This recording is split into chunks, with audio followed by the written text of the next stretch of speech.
Վերջերս ակտիվորեն խոսում է ձեր եւ երրորդ նախագահի տարանջատման մասին։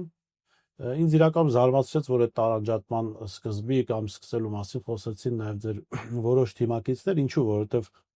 տարանջատումը քաղաքական գործիչների պարագայում դա ինչ է, որ մեկը բարձրահասակ է, մյուսը ցածրահասակ, մեկը սպորտային կազմված բնի, մյուսը չունի կամ մեկը, ինչպես դուք ասեք, վիսկի է խմում, մյուսը, չգիտեմ, օղի է սիրում, հա։ Քաղաքական գործիչների առաջնորդների տարանջատումը adekvat մարդկանց համար դա գաղափարների մեջ է։ Ինձ համար օրինակ, որ հետևել եմ ձեր գործունեությանը, դուք երրորդ նախագահից գործունեությամբ տարանջատված եք 2008 թվականից, որտեղ դուք հրապարակային քննադատել եք հայ-թուրքական հարաբերությունները, սահմանադրության փոփոխությունը 2015-ին տեղի ունեցած, անգամ կարմիր գծերի հարցում, որ հանրության մեծ դժգոհություն կար, դուք քննադատել եք, համարել որ դա բեռ է հասարակության համար, հա։ Բայց այնուամենայնիվ բանը կա քարոշչական դաշտում ասվում է, որ տարանջատման մասին խոսակցությունները հանրապետականից են ասում։ Դա Ռոբերտ Քոչարյանի որոշ աջակիցների մտքերում է կամ խոսակցությունների առարկա է, իսկ իրականում երկրորդ եւ երրորդ նախագահները միասին են եւ սա ինչ-որ տակտիկա է հանրությանը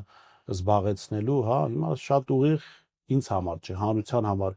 կհարցնեմ, դուք միասին եք, այս ամեն ինչը խաղ է հասարակության համար, թե ոչ։ Ես չգիտեմ, իմ գիրքը կարդացել եք թե չէ։ Ես գրքից էլ հարցեր ունեմ, կհասնենք։ Հիմա նայ, գրքի վերջի էջերը ինձ դրա մասին։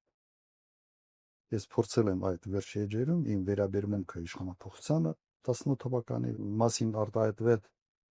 նաև մեր հարաբերությունների մասին։ Սա այսօր չի որ այդ թեման կա։ Այո, տարանջատումը կա։ Ես մի շարք քայլերի հետ համաձայն չի, եւ քանի որ կար նաև ընկալումը, որ ամեն ինչը մենք միասին ենք անում, իմ հարցազրույցները արդեն նախագահությունից հետո ես տալիս էի նրա համար, որ այդ ընկալումը չլինի, որ այս օրինակ հայ-թուրքական այս արձանագրություններ ես դեմ եմ, որ չասեն իրենք մեկա միասին։ Դրա համար էի հարցազրույցներ տալ։ Այն ժամանակ քաղաքականության վերադառնալու որևէ նպատակ չունեի ես։ Կարայի հանգիստ եւ հարցազրույցներ չտալ։ Սկսել եմ տալ ընդգծելու համար, որ այս հարցերի նկատմամբ ես ունեմ այլ մոտեցում, այլ կապ։ Հասարակության լայն զանգվածներ երրորդ նախագահին մեղադրում են Նիկոլ Փաշինյանն իշխանություն տալու մեջ։ Չեմ ուզում մտնել են դետալի մեջ, դա պլանավորված էր, տարբեր կարծիքներ կան, հա։ Բայց մեղադրանքը կա, հա, եւ այս առումով ես ուզում եմ հիմա նաեւ եթե կա այդ մեղադրանքը հանրությունը դեպքում պետք է նաեւ ձեզ մեղադրի, թե ինչու 2008 թվականին, չնայած դուք ուղիղ իշխանություն չեք փոխել, ընտրություն է տեղ ունեցել, ինչու ձեզնից հետո իշխանության եկավ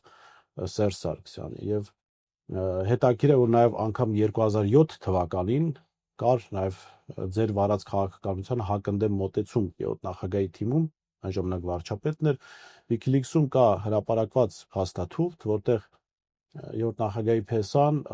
Ամերիկայի Միացյալ Նահանգների դեսպանի հետ հանդիպման ժամանակ վստահեցնում է, որ այն գազամուղը, որ դուք շատ դժվարությամբ Իրանից բերել եք Հայաստան, դա չի շարունակվի, ամերիկացիները այդ հարցը բարձրացնում, ասում են, մենք բավարարում ենք, դա այդ գազամուղը Հայաստանից դուրս չի գնա, այսինքն դա տրանզիտ չի դառնա, եւ շատ այլ հարցերում, հա։ Ես նաեւ տարբերություններ կային անգամ 2000։ Այսինքն հիմա հարց է առաջում, թե ինչու ուրիշ իրավահաջորդ վստահ եմ, չէ, ձեր կերպարը նաեւ ձեր ազդեցությունը այդ տարիների, եթե դուք որևէ այլ տեխնացուի վրա անեիք, այսպես ճիշտ է, կենտրոնացում, այդ տեխնացուն ավելի առաջին պլան։ Եվ այս պարագայում հանրություն պիտի ձեզ մեղադրի, լավ, եթե այս հետևանքները եղան, ինչու իշխանությունը փոխանցվեց Սերժ Սարգսյանին, եւ արդյոք դուք տեղյակ եք օրինակ, որ երբ որ դուք նախագահ եք, ձեր վարչապետի Փեսան ամերիկացիների հետ բանակցում էր Իրանից գազամուղի գնալու հետ կապված, ես հիշեցնեմ, որ տեխնացուի մասով, որ հանրապետականի փոխնախագահ ակնարկել է, որ դուք ունեիք ձեր տեխնացուն, Վարդան Օսկանյանին նկատուներ, ուղղակի ձեր մոտ չստացվեց Օսկանյանին փոխանցել իշխանությունը։ Հիմա այս ամբողջ մեղադրանքները երբ մի քանի հարցերի բաժանենք, բոլոր այդ հարցերի պատասխանները իմ գրքում կա։ Հիմա իմ գիրքս են գովազդում։ Եթերի համար, բայց իրականում պատասխանները կա։ Ուրիշ տեխնացու չեմ ունեցել։ այդ կարգի բանակցությունների մասին տեղյակ չեմ։ Հիմա առաջ անգամ ասում։ Այն ինչ որ դուք ասացիք։ Իրանի գազամուխի հետ նախագահի պես որևէ կապ չուներ եւ չէր կարող ունենալ։ Թե խոստանում էր, որ եթե Սերժ Սարգսյանը գա իշխանության, դա չի շարունակվի, այս մասին։ Ինքը այն գլխից այդ գազամուխը չի ենթադրել որևէ տրանզիտային հնարավորություն։ Նայեք, գազամուխները հենց այնպես չեն կառուցում։ Իսկ գազամուխ կառուցելու համար կամ նավթամուխ կառուցելու համար դու պետք է կոնտրակտային պայմանագրեր ունենաս արդեն, թե ինչ ծավալի գազ, ինչ ծավալի նավթ առնելու են։ Առանց դրան որևէ գազամուխ չի կառուցվում։ Մենք այդ գազամուխ կառուցեցինք, որովհետև իրանական կողմից ստորագրել ենք հոսանք, գազ հոսանք, այդ փոխանակումը 3-1-ի կիլովատի հետ, եւ դա էր հիմք հանդիսացել, որ այդ գազամուխ կառուցվում, որ ինքը դատարկ չի լինել, որ ինքը օգտագործվում է։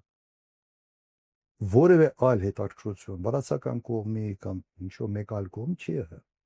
Եվ երբեք ավելի մեծ, մեկ ասում են, չէ, ավելի մեծ շարավիղով պետք է գազամուխ կառուցի, բացարձակ սուտ է։ Որովհետև այլ կոնտրակտներով ապահովված ծավալներ, որովհետև մենք չենք ունեցել։ Հիմա կոնկրետ հարցի վերաբերյալ ուրիշ տեխնացու չեմ ունեցել։ Այն ժամանակ մամուլում շրջանառվում էր, այո, նաև Օսկանյանի տեխնացությունը, բայց ին տեխնացությունից չէր։ Ես ասեմ իմ մոտիվացիա։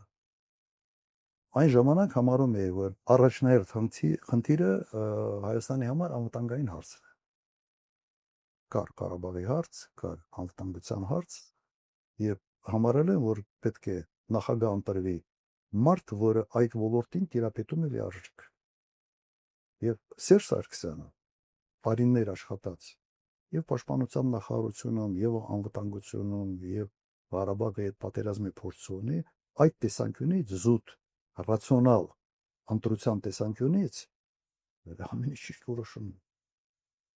Բայց ես երբեք չեմ իմացել, որ հետագայում չեմ մտածել, որ կարող է հետագայում այսպիսի զարգացումներ լինել։ Հիմա էլ եք համարում ամենաճիշտ Ես այն ժամանակ ամենից sense ռացիոնալ բացատրությունը սա էր։